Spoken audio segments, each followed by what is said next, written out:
शुरुआत करते हैं और शुरुआत में मेरे साथी देवेंद्र कौशिक भी साथ हैं। मंत्री जी, बहुत बहुत स्वागत है आपका ITV नेटवर्क के इस मंच पे। खाद्य आपूर्ति विभाग आपके पास है, तो सीधी सवाल तो यही आपसे मैं पूछूंगा कि किस तरह का विभाग चल रहा है। और उपलब्धियों की मैं बात करूं, 100 दिन में सरकार की तमाम उपलब्धियां होती हैं।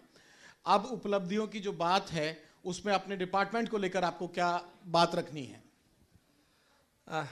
हर घर हर गृहिणी योजना के तहत 52 लाख के करीब लाभार्थियों को 500 रुपये में गैस का सिलेंडर हम देंगे और उसमें 13 लाख के करीब रजिस्ट्रेशन हो भी गए हैं। और इसके अलावा हमने राशन डिपो के टाइम भी कर दिए गए कि टाइमिंग से सर्दियों के टाइम अलग हैं, गर्मियों के टाइम में राशन डिपो टाइम से खुलें। उसके अलावा हमने उन गाँव में बुनियादी करने के लिए चौकीदारों को कहा है कि भाई राशन के जो टाइम है या जिस दिन ये राशन मिलेगा उसके लिए भी कहा है। मंदिर गुरुद्वारे शहर में अनाउंसमेंट कि भाई इस समय 1 तारीख तक राशन मिल जाए और किसी भी परिवार में एक से ज्यादा राशन डिपो किसी पे ना रहे, ये भी आपने सख्ती से आते ही मंत्रालय संभालते ही आदेश दिया। ये बिल्कुल, इसके लिए भी हमने कहा है कि एक परिवार में एक ही राशन मिले, चाहे उसके रिश्तेदार हों या कोई और रिलेटिव हों, सगे संबंधी हों, राशन का डिपो एक को ही मिले। ये नहीं कि उनके कई लोग क्या करते हैं कि अपने रिलेटिव रिश्तेदार या कोई और लोगों के नाम से, परिवार के और सदस्यों के नाम से राशन ले लेते हैं। तो ये हम अगला जो अभी हम नए राशन डिपो अलॉट करेंगे तो ये रहेगा कि एक परिवार के एक सदस्य को मिले, ना कि उसका कोई रिश्तेदार हो या दूर का रिश्तेदार हो। तो इससे भी उसमें रोक लगेगी कि भाई एक कई बार कोई किसी डिपो को हम अगर सस्पेंड करते हैं तो उनका कोई रिश्तेदार का या और दूर के रिश्तेदार के नाम से भी उनके कई वो डिपो होते हैं, तो वो उससे सप्लाई अटैच हो जाती है। एक मंत्री जी, सवाल है आपसे, चूंकि आप बदलाव की जो बात कर रहे हैं, राशन डिपो की चाहे बात करें, तमाम चीज़ों को, राशन के टाइमिंग की बात करें, लेकिन इसके साथ साथ में चर्चाएं जब से सरकार बनी एक इस बात को लेकर रही कि कई मंत्रियों ने लगातार ताबड़तोड़ एक्शन लिए अधिकारियों के और भ्रष्टाचार की बात सामने आई थी। आप भी कई जगह गए, छापेमारी आपने की, कई अधिकारियों को सस्पेंड आपने कराया। आप फिट भी बहुत हैं, सीधे ट्रक पे चढ़ जाते हैं बोरी चेक करने के लिए।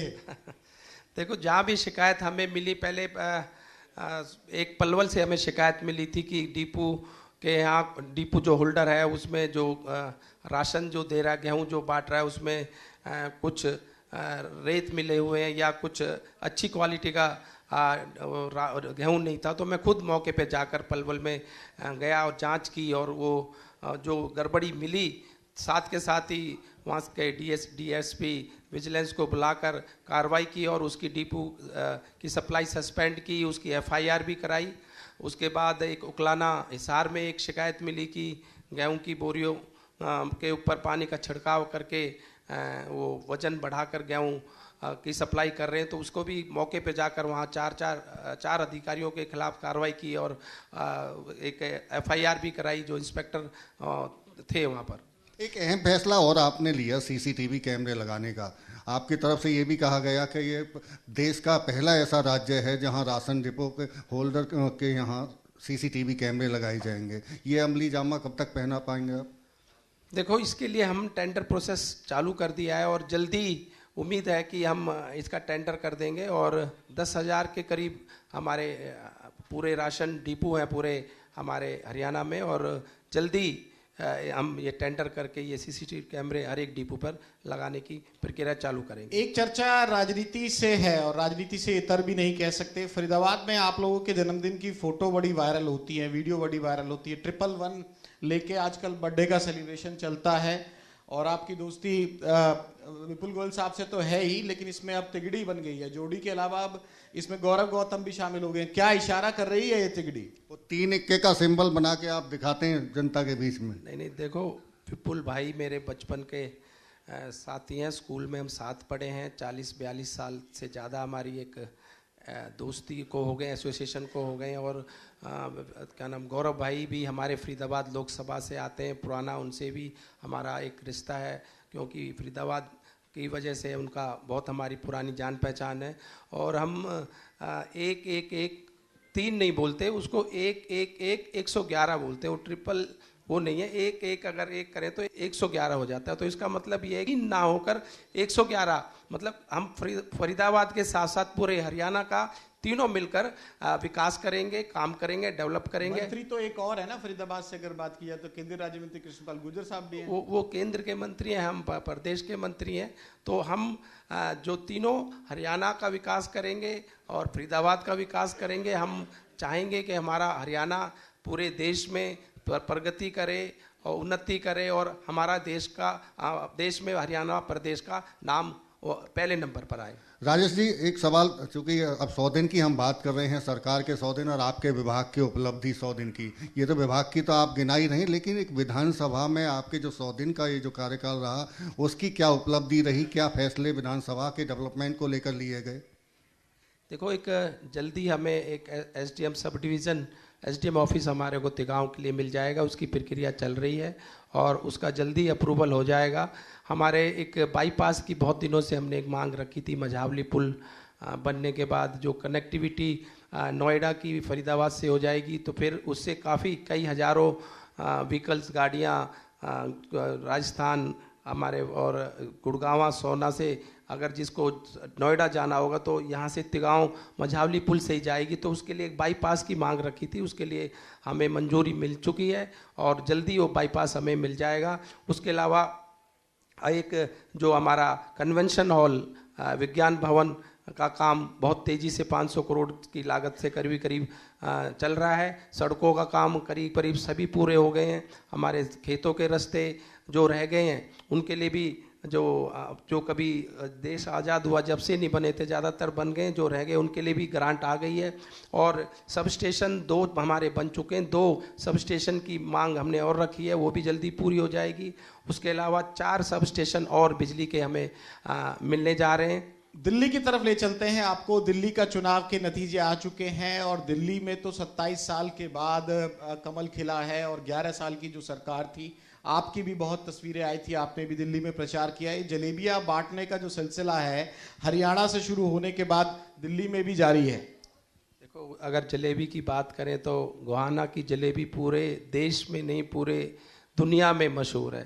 तो हमारा एक कहीं कोई भी फंक्शन होता है, ब्याह होती है, शादी होती है, कोई भी त्यौहार होता है तो जलेबी को एक मुख्य व्यंजन की तरह हम रखते हैं। और जलेबियाँ आपको पता है कहाँ से चालू हुई थी, किसने चालू की थी, ये सारी चीज़ें चालू कहीं से भी हुई, भुनाई आप लोगों ने बखूबी उसे। स्वाद आप ले रहे हैं जलेबियों का। जलेबी होती अच्छी है, जलेबी का स्वाद भी अच्छा होता है। और हरियाणा की तो हम कहते हैं मुख्य व्यंजनों में जलेबी आती है। स्वाद के साथ साथ चिढ़ाने का काम भी भरपूर कर रहे हैं। पहले तो सिर्फ कांग्रेस वाले ही थे, अब आम आदमी पार्टी वालों को भी चिढ़ा रहे हैं। देखो आज और मोहनलाल बडौली जी बता रहे थे 16 तारीख को भंडारा भी करेंगे वहां पल्ला में, जहां पानी पी के आए थे सीएम नायब सिंह सैनी साहब। देखो, आज जो उन्होंने झूठे वादे जो किए, जनता को बहकाया, भोली भाली जनता को घोषणा पत्र में जो घोषणाएं की जो पूरी नहीं हुई, तो आज जनता ने उनको नकार दिया। भारतीय जनता पार्टी को पूर्ण बहुमत से जिताया। और आपने देखा पहले हरियाणा में डबल इंजन की सरकार बनी, महाराष्ट्र में उसके बाद डबल इंजन की सरकार बनी। तो अब दिल्ली के लोगों ने भी पहचान लिया, अगर विकास करना है, दिल्ली जो 10-12 साल पीछे चली गई, जो कोई नई परियोजना है, कोई नया योजनाएं, कोई विकास नाम की कोई चीज़ दिल्ली में नहीं हुई, तो दिल्ली के लोगों ने पहचान लिया कि डबल इंजन की सरकार आएगी तो तभी विकास होगा। जो मोदी जी की गारंटी थी वो सबने उनको विश्वास दिखाया और हमारी दिल्ली में पूर्ण बहुमत से सरकार बनाई। मंत्री जी, चूंकि जलेबियों का जिक्र हो रहा है, आपने दिल्ली में स्वाद चखा जलेबियों का। 2 मार्च को निकाय के चुनाव होने हैं प्रदेश में, 12 मार्च को उसका भी परिणाम आएगा। क्या जलेबियों के एडवांस में ऑर्डर कर दिए हैं क्या? देखो, ट्रिपल इंजन की सरकार हमारी जहाँ जहाँ भी हमारे नगर निगम थे, हमारी सरकार बनी, हमारे मेयर बने। और इस बार भी जो माहौल है, जैसे मैंने बताया हरियाणा में हम तीसरी बार जीत कर आए। हरियाणा का इतिहास है, जब से हरियाणा बना है तीसरी बार कोई भी सरकार रिपीट नहीं हुई। उसके बाद महाराष्ट्र में भी सरकार आई और आज दिल्ली में भी अब देखो तो हमारी पूर्ण बहुमत से सरकार आ गई। दिल्ली एनसीआर के आसपास चारों तरफ अगर हम देखें तो हमारी भारतीय जनता पार्टी की सरकार है। और आज विपक्ष के पास अपना नेता तक नहीं चुन पा रहे। तो ये आप देख सकते हैं कि इनके पास अब अगर नेता ही नहीं है, लीडर ही नहीं है जो लीड करेगा, तो किस तरह से ये अपनी पार्टी को जिता पाएंगे। आपके सफर पे भी बात करना चाहूंगा। पहला चुनाव आप हारे, फिर 2 चुनाव लगातार जीते, और जब हम लोग देखते हैं पूरा उस बेल्ट से, तो एक बार केंद्रीय गृह मंत्री अमित शाह कह के गए थे कि राजेश नागर को आप लोग जिताओ, इनको बड़ा कद बनाया जाएगा, इनका दिया जाएगा। पिछली बार वो मौका मिला नहीं। अपना पूरा सफर बताइएगा, और इस बार जैसे ही पहली कैबिनेट बनी उसमें स्वतंत्र प्रभार के साथ आपको मौका दिया गया।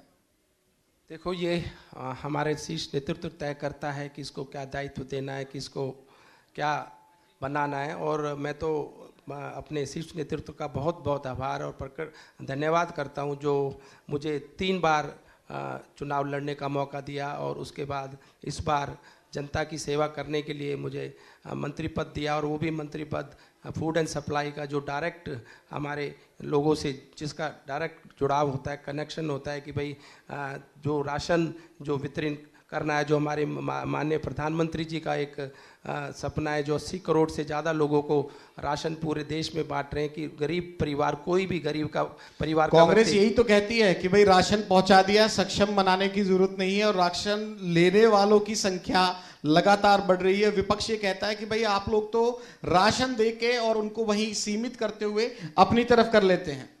देखो, जब हम सरकार हमारी 19 में दोबारा आई थी, तो ये विपक्ष के लोग यही कहते थे कि भाई आपने बहुत से लोगों के ration card, ration depot, ration card आपने काट दिए, राशन बंद कर दिया।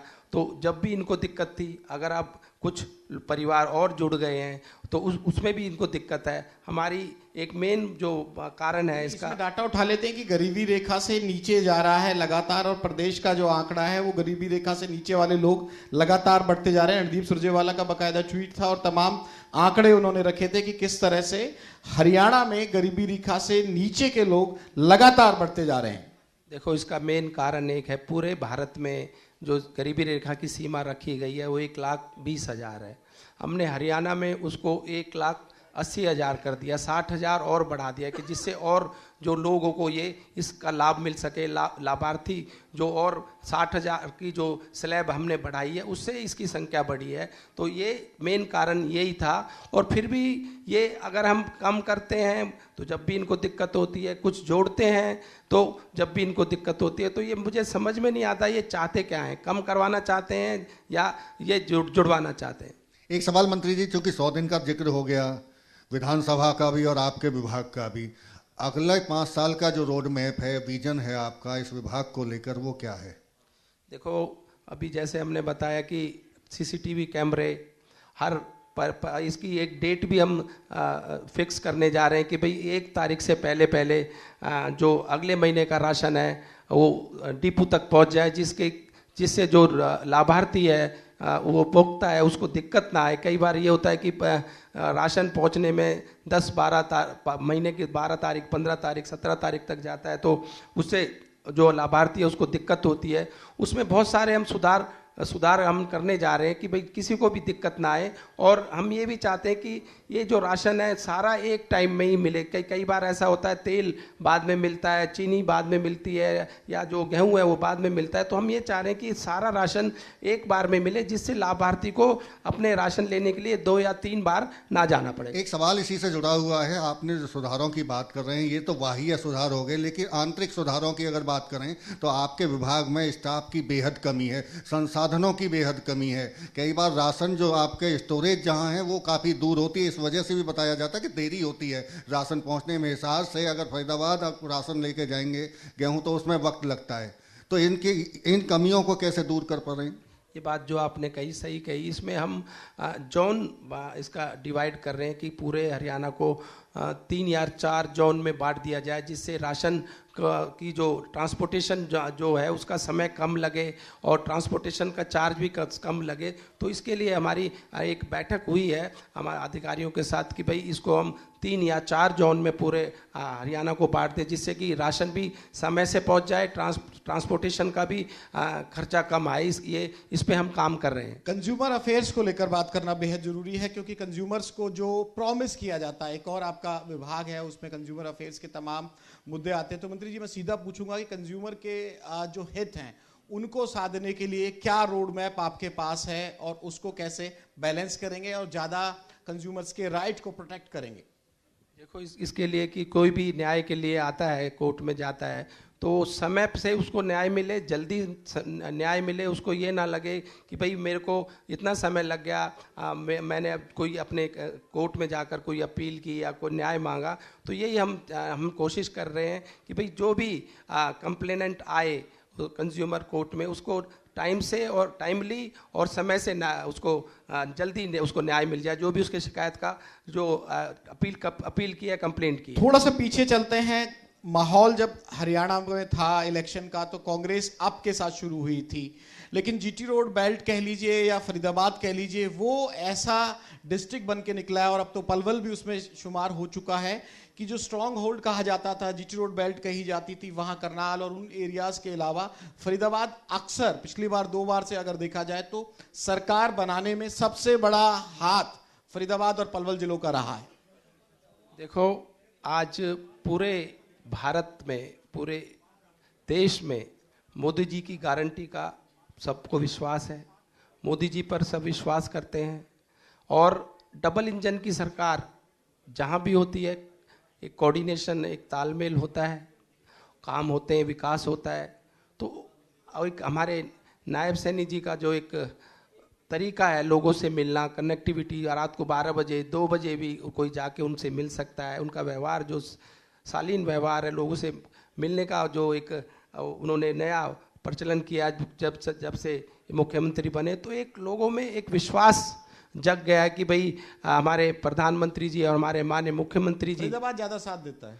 सभी अब सब जगह ही हमारे अगर 40 हमारी चारों तरफ से जो सीटें आई हैं, पूरे हरियाणा से ही सीट आई हैं और अब कई सीटें तो बहुत कम अंतर से पीछे रहे हैं। तो इस तरह से आज विश्वास पूरे हरियाणा में जम चुका है कि भाई भारतीय जनता पार्टी ही विकास कर सकती है, काम कर सकती है। जो वादे किए, जो विकास के हमने सपने दिखाए, उस विकास भी किया और जो आगे भी अगर कोई विकास करेगा तो भारतीय जनता पार्टी ही कर सकती है। मंत्री जी, चुनावों की चर्चा चल रही है, चूंकि कल से निकाय चुनाव के नॉमिनेशन की प्रक्रिया शुरू हो जाएगी और ऐसे में हालांकि जो टिकटों का जो बंटवारा है या किसको देनी है संगठन तय करेगा, लेकिन उस संगठन के साथ में आप भी मीटिंग कल जैसे हरियाणा भवन में हुई है, उससे पहले यहाँ चंडीगढ़ में मीटिंग हुई है, तो ये जो आप उम्मीदवारी जो है वो घोषित कब तक कर देंगे? खासतौर से मैं फरीदाबाद का जिक्र करूँ, सबसे बड़ा प्रदेश का निगम और पहली बार मेयर का चुनाव सीधा फरीदाबाद में होने जा रहा है।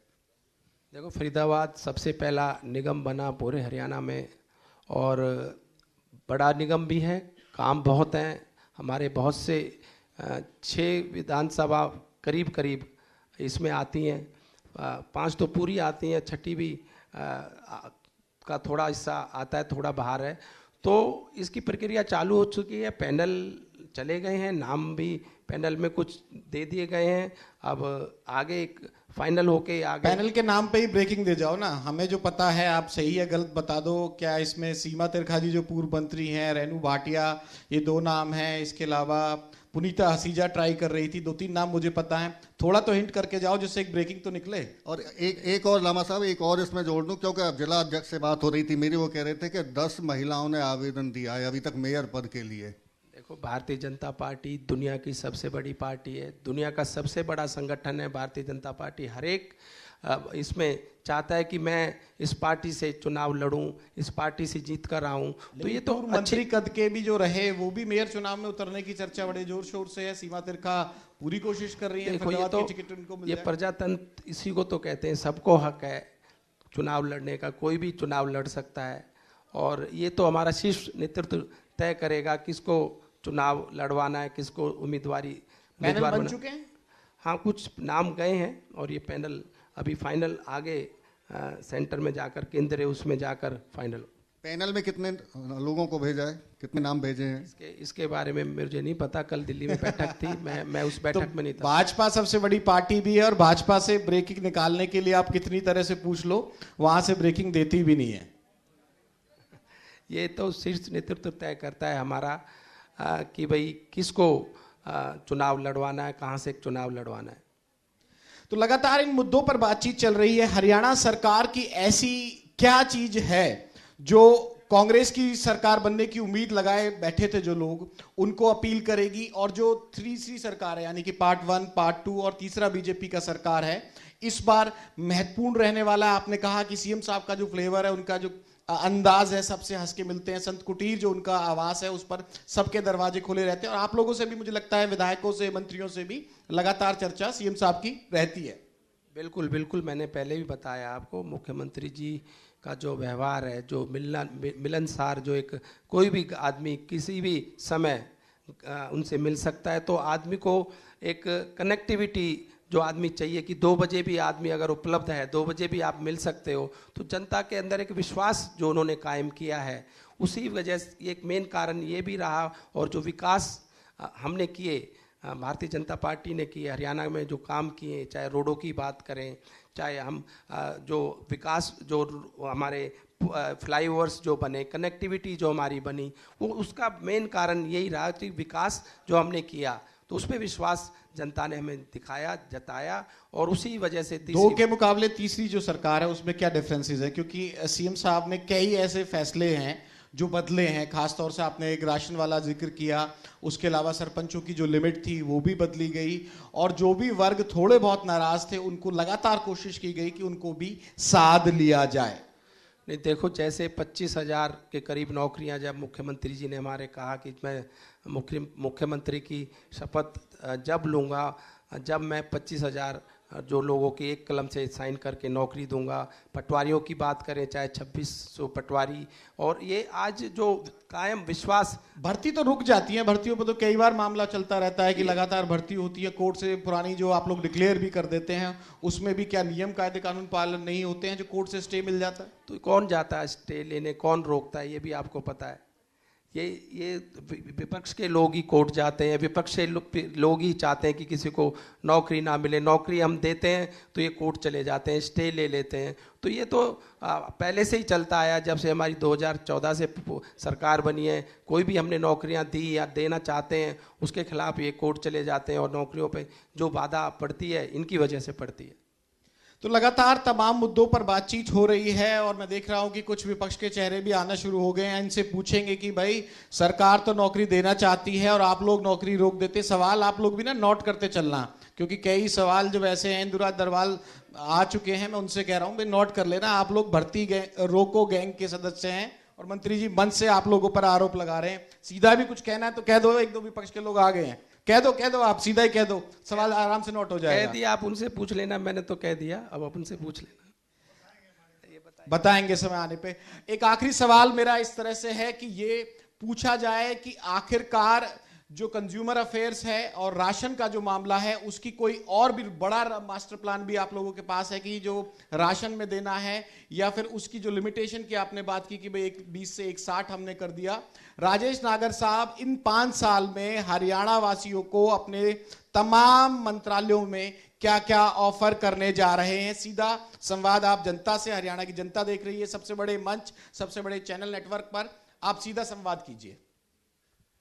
देखो, मैंने बताया राशन का जो एक वितरण है, ये इसको इस तरह से किया जाए, हर गरीब को, जो जिसका जो लाभार्थी है उसको राशन समय पे मिले, पूरा मिले। उसके लिए हम कई सुधार इसमें करने जा रहे हैं, चाहे एसएमएस की सुविधा हो, ओटीपी की सुविधा हो, कई और चीज़ें हम लेकर। ओटीपी का थोड़ा बताइए कि ओटीपी से एक वेरिफिकेशन के लिए इस्तेमाल की जाते हैं, राशन में इसको ओटीपी की इस टेक्नोलॉजी को कैसे इस्तेमाल करने जा रहे हैं? उस पर हम वर्किंग कर रहे हैं, बैठक कर रहे हैं कि भाई जो लाभार्थी है उसके पास ओटीपी अगर जाता है तो उसको पता लग जाता है कि भाई मेरा राशन मुझे ही मिला है। कई बार शिकायतें आती हैं कि डिपो होल्डर बोल देता है मैंने राशन दे दिया। दबंगई तो डिपो होल्डर्स की भी चलती है, कई बार राशन जितनी संख्या में, जितना क्वांटिटी उनकी अलाउ है उससे कम देते हैं और चक्कर ज्यादा लगवाए जाते हैं। देखो, हमें कई, जब जहाँ से भी शिकायत आती है, जहाँ आ रही है, मुझे भी कई शिकायतें आई तो हमने उनकी सप्लाई भी बंद की, सस्पेंड भी, उनका राशन सस्पेंड भी किया, 1-2 के ऊपर एफआईआर भी की। तो जहाँ ऐसी शिकायतें हमें आई हैं, आएंगी भी, तो उन पर कार्रवाई हम करेंगे। पोल्यूशन की बात मैं जरूर करूंगा। आपने फरीदाबाद के विकास की बात की, दिल्ली एनसीआर के रेजिडेंट्स के हिसाब से भी बड़ा महत्वपूर्ण हो जाता है। और नए परिसीमन जब बनेगा तो जो आपका एरिया है, जहां आपका गांव आता है, तिगाम, तो लग रहा है कि इतनी बड़ी विधानसभा है, बदरपुर बॉर्डर से शुरू होती है और मझावली और वहां पुल तक जाती है। जो अब जब दोबारा विधानसभाओं का गठन होगा उसमें आपका विधानसभा लगभग बंटनी तय है, क्योंकि सबसे बड़ी विधानसभा है एरिया वाइज भी और पॉपुलेशन वाइज भी। देखो 2026 में डिलिमिटेशन होगा तो उसमें कई और नई विधानसभाएं जुड़ेंगी, तो उसमें तिगांव भी होगा, क्योंकि हमारी 4 लाख के करीब तो अभी वोट हो गई हैं जो हमारी विधानसभा में है, और अभी 2 साल में और जुड़ जाएंगी। तो अगले 2026 में कई विधानसभाएं पूरे हरियाणा में और भी जुड़ेंगी। इस पर एक एंगल ये भी देखा जाता है कि लास्ट सवाल मेरा ये है कि भाई जब अपने हिसाब से विधानसभाएं बांट देंगे तो जो सत्ता में होता है उसको एडवांटेज मिलता है, क्योंकि हर जो बड़ा लीडर होगा बीजेपी का अपनी अपनी विधानसभा के हिसाब से उसको बंटवाएगा ही ऐसे कि उसका होल्ड बना रहे। ये होता है, पहले भी सरकारों में चौटाला साहब के समय जब हुआ था उस समय भी ये हुआ था। नहीं, ये तो सारा उसका, और इसी में जुड़ा हुआ है कि हुड्डा साहब की जो विधानसभा है या रोहतक है उसको तो कहते हैं कि भाई रिजर्व में भी डाल देंगे, ये भी चर्चा चलती है। नहीं, ये तो इलेक्शन कमीशन के पास सारी रिपोर्ट जाती है एरिया वाइज कि भाई कौन सा एरिया साथ लगता हुआ है, कौन सा एरिया को साथ लेकर हम इसमें अलग अलग जो अगर डिवीजन करते हैं अगर एक विधानसभा। चर्चा सुनी होगी ना आपकी, हुड्डा साहब की विधानसभा को भी रिजर्व सीट में डालने वाले, ये चर्चा पहुंची होगी आप तक भी? ये तो इलेक्शन कमीशन सारा तय करता है, इसमें हमारे हाथ में कुछ नहीं होता। हम तो रिकमेंड करके भेज देते हैं कि भाई इसको ऐसे इस तरह से करेंगे तो ठीक रहेगा। फाइनल तो रिकमेंडेशन की तो बात है, तो अपने हिसाब से जो सत्ता दल होता है वो उसका फायदा उठाता है। ऐसा कुछ नहीं है, इलेक्शन कमीशन ही सारा इसका तय करता है किसको किस तरह से बांटा जाए और किस तरह से इसका एरिया बनाया जाए।